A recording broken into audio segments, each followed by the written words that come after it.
and you beat Pokémon Ruby and Sapphire using only one single glitch Pokémon, you probably didn't wonder that. I absolutely did, so here we are. The rules. I can use only one Pokémon in battle except in double battles, because the game forces it. No healing items in battle. Simple, brutal, and beautiful. The glitch Pokémon I'm using is the legendary iconic question marks. Let's break down what this thing actually is. In Ruby and Sapphire, there's a weird blank space in the internal Pokédex data between Celebi and Trico. To fill those empty slots, the game uses placeholder entries, specifically index numbers 252 and 276, and that's where question marks comes from. And here's the funny part, this Pokémon has insane stats, basically copied straight from Deoxys. So you'd think this challenge is free, right? Nope, because unlike Deoxys, question marks has three massive problems. It has no ability, it cannot learn moves at all, and it has exactly only one move, Tackle. It's also the only truly stable glitch Pokémon in Ruby and Sapphire, which makes it perfect for a full playthrough. Typing wise, it's normal type,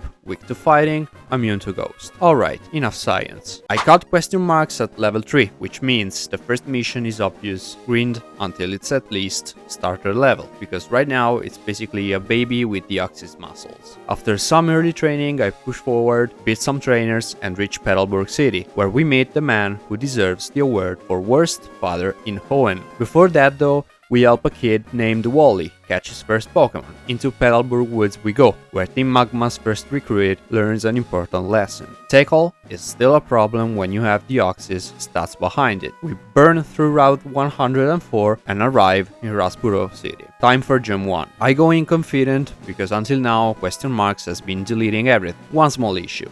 Rock types don't care about my one sad little normal move. I try the gym anyway. I lose to the first train immediately. So, new plan. We unlock the secret tech that makes this whole run possible. Struggle. In Gen 3, Struggle is basically neutral damage and hits harder than my sad tackle situation. So I grind nearby, pick fights, and intentionally drain PP like a man with a plan. Back to the gym, and trainers go down. Roxanne, still a problem. First attempt, total disaster. I didn't even reach Nosepass. So I grind again, hit level 18, come back, beat Geodude, and almost take down Nosepass thanks to a bunch of lucky events. But almost doesn't earn badges. After more attempts that go nowhere, I push to level 22, commit to the struggle strategy, and finally Geodude drops, Nosepass drops, first badge secured. We are officially in business. So at this point, story stuff happens. We do favors to important people, retrieve a suitcase, save an old man who then immediately takes us to Dewford Town. Here we have two tasks. Deliver a letter to a white-haired guy inside a cave where children definitely shouldn't be, and beat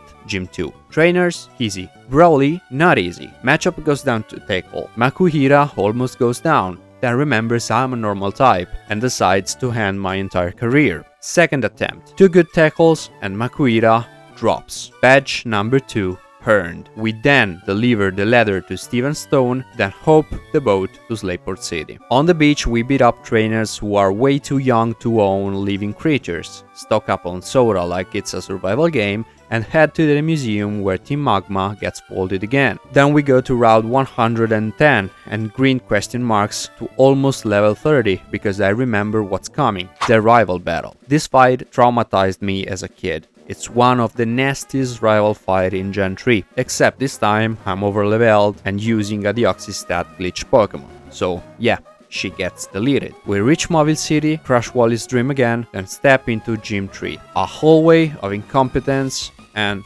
paralysis. Paralysis is annoying but manageable, until Watson. His Magnemite and Magneton are built like steel fortresses, because they are steel fortresses. So I set up Struggle again by draining my tackles on the remaining trainers and wild Pokemon. Second attempt, Magnemite 1 struggle, Voltorb 1 struggle, Magneton 2 struggles. Badge 3 is earned and we move on. We head to Meteor Falls where we learn more about Team Magma's plan. Ruin their day, take the cabled car, reach the volcano, delete some grunts, and finally fight Maxi. Up to this point we've been balling the game, so I expected another easy win. Instead, Maxi and his team actually push me around and remind me that this run can absolutely still go wrong, but we get through it. So we reach Lava Ridge, and gym 4 times.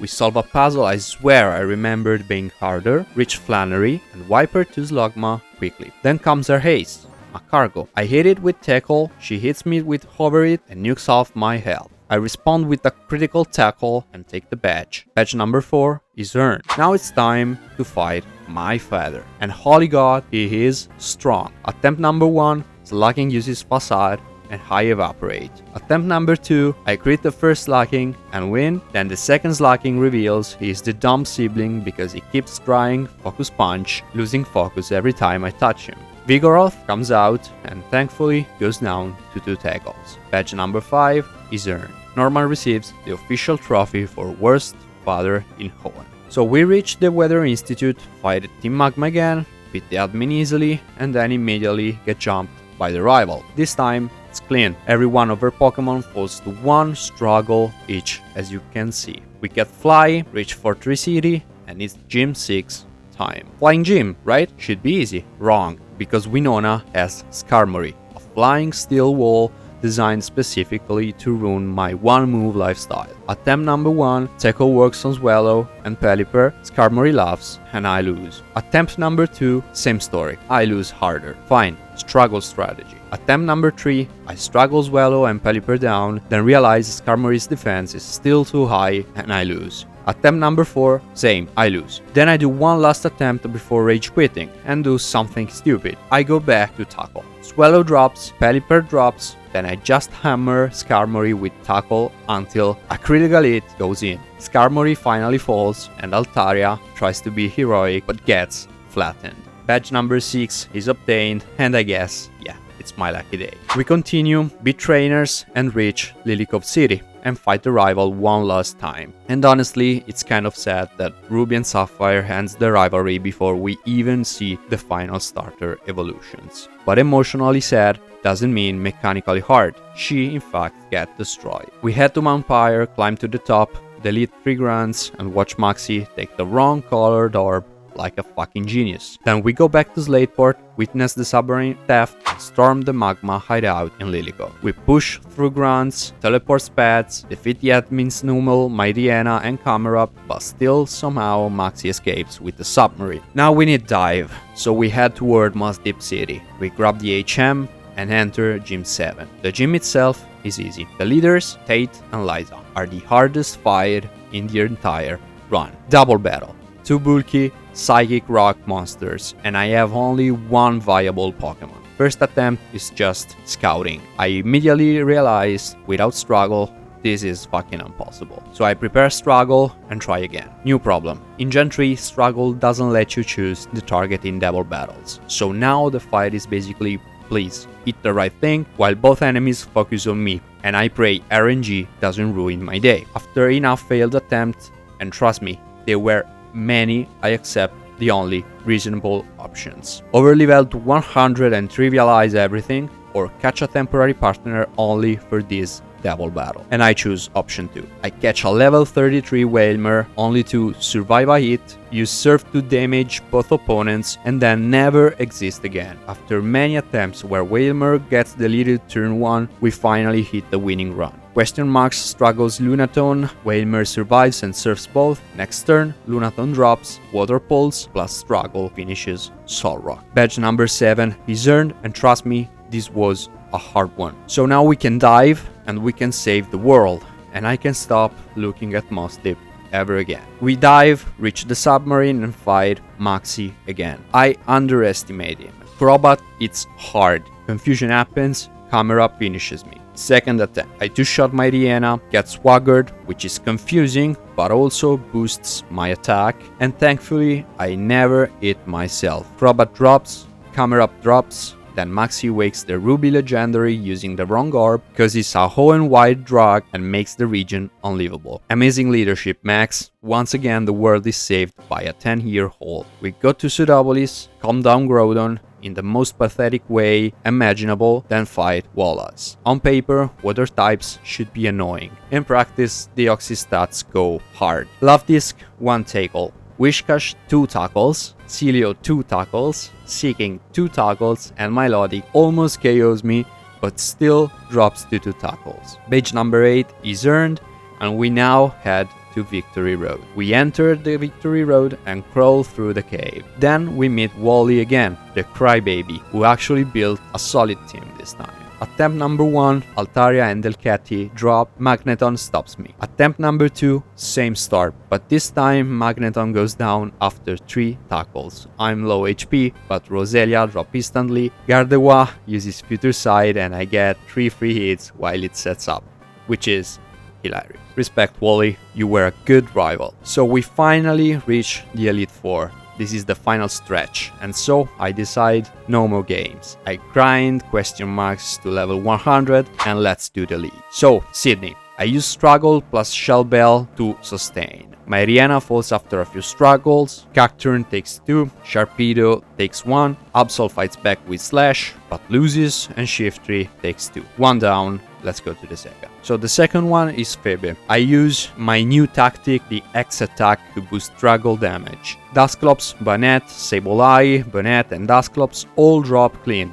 and the second one is down. The third is Glacia. I struggle to the first Glalie immediately to prevent Hail. Celio and Warrain are HP sponges, so I use one X attack again, and Warrain is the worst part of the whole league. It tanks 4 struggles before finally going down. This is disgusting. 3 down, let's go to the last one. Drake. Shelgon is armless, so I set up X attack. Then Shelgon drops, Altaria drops, the second Shelgon drops, Flygon drop, Salamence tried to ruin my day, but falls into hits. 4 down, and now only the champion remains. So now it's Steven Stone and his fully evolved Steel Nightmare squad. Attempt 1 starts okay, until Aggron. As you can see, I managed to handle his first 2 Pokemon quite easily. But Aggron, oh my god, tanks struggle, then tanks another one because of full restore, and my HP gets shredded. I barely beat it, one-shot Cradily, and then Metagross ends me. Attempt number 2 is even worse. Skarmory poisons me immediately, which is basically instant death. This happens multiple times in a row. Finally, I get a run where I don't get poisoned early. I set up not 1, not 2, but 3 X attack and then go to war. Skarmory falls, Armaldo falls, Claydol falls, Aggron survives the first hit again, Earthquakes me, but can survive the second, Cradily drops, and Metagross drops in a single struggle. And I won with 17 HP left. 17. That is how close we were to resetting again. We did it. We are champions of Hoenn with a single glitch Pokemon. If you enjoyed this madness, drop a like, share the video, comment and subscribe because I clearly have more bad ideas coming. See you soon, your Darko.